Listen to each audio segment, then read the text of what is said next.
نعیم احمد شاہ ہے. میں آپ کہہ رہے ہو کہ فیملی فائر سروس کا جو لسٹ منظر عام پہ آیا اس میں یہ پایا گیا کہ ایک ہی گھر کے خاندان کے نہیں ایک ہی باپ کے پانچ بچے اس میں سلیکٹ ہوئے. اسی کا مطلب ہے بلڈ ریلیشن نہیں چلے گا.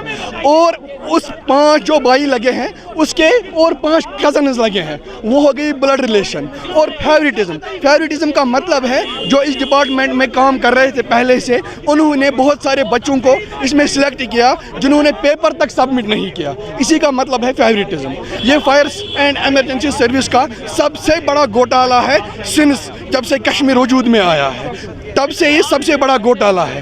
اب ہم مودی جی سے یہ مودبانہ گزارش کرنا چاہتے ہیں, کیا مودی جی آپ تک یہ میڈیا آپ تک یہ انفارمیشن نہیں پہنچتی ہے؟ پچھلے 3 سالوں سے ہم سڑکوں پہ ہیں. آپ تو کہتے ہو کہ جموں کشمیر میں امن آیا, یہی امن کا راستہ ہے. ہم نوجوان ہیں, ہم آپ کے نیشن بلڈرز ہیں. جب آپ نیشن بلڈرز کے ساتھ ایسا کرو گے تو ہم مجبور ہیں پتھر اٹھانے کے لیے, کیونکہ ہمیں فرسٹریشن آتی ہے. ہم مجبور ہیں ڈرگس کرنے کے لیے. جو ہمیں ٹائم تھا پڑھائی کا کچھ حاصل کرنے کا, وہ ہمیں اس فائر سروس ڈپارٹمنٹ نے ہم سے چھین لیا. اب ہماری سٹیج ہے نیکسٹ سٹیج, شادی کرنے کی, باقی کام کرنے کے. لیکن مودی جی ہم وہ نہیں کر پائیں گے. اب ہم آپ سے مودبانہ گزارش کرتے ہیں, مودی جی ہمارا مسئلہ حل کرو. اگر نہیں کرو گے تو ہم کنٹینیو اسٹرائک پہ اور کنٹینیو سڑکوں پہ ہیں.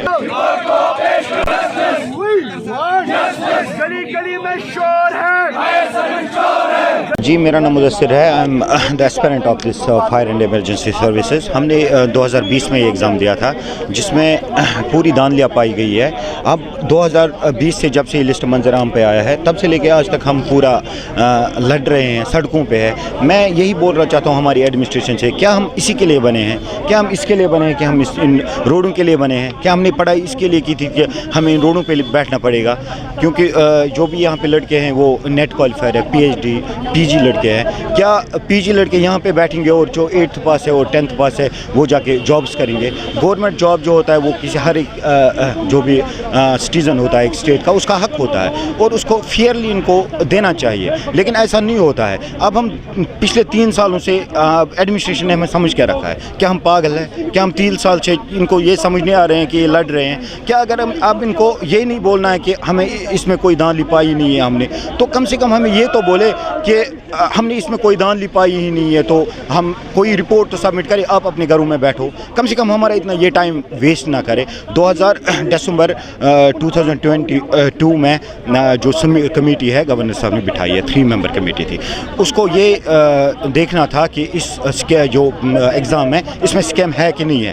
3 منتھس کا ٹائم دیا گیا ہے. 1 سال ہمارا برباد ہو گیا اس کے پیچھے. ہم یہ جاننا چاہتے ہیں, ہم سوچ رہے تھے کہ گورنر صاحب 3 مہینے نہیں 4 مہینے میں تو رپورٹ لائے گا, لیکن آج 3 سال ہو گئے ہیں. ہم ایسی سڑکوں پہ بیٹھے ہیں. سری نگر کی پریس کی جو سڑکیں ہیں, جو گلیاں ہیں وہ ہمیں جانتی ہے. جموں کی جو سڑکیں ہیں وہ ہمیں جانتی ہے. کیا ہم اس کے لیے بنے تھے؟ ہم یہی ریکویسٹ کرتے ہیں, اگر آپ کو نہیں کرنا ہے کچھ, کم سے کم کلیئر تو کریں. کوئی نوٹس تو نکالیں, جا کے اپنے گھروں میں بیٹھے, کوئی اپنا کام کیجیے, تاکہ ہم جو پڑھے لکھے نوجوان ہیں ہمارا ٹائم ضائع نہ ہو. اس لیے ہم آئے ہیں. باقی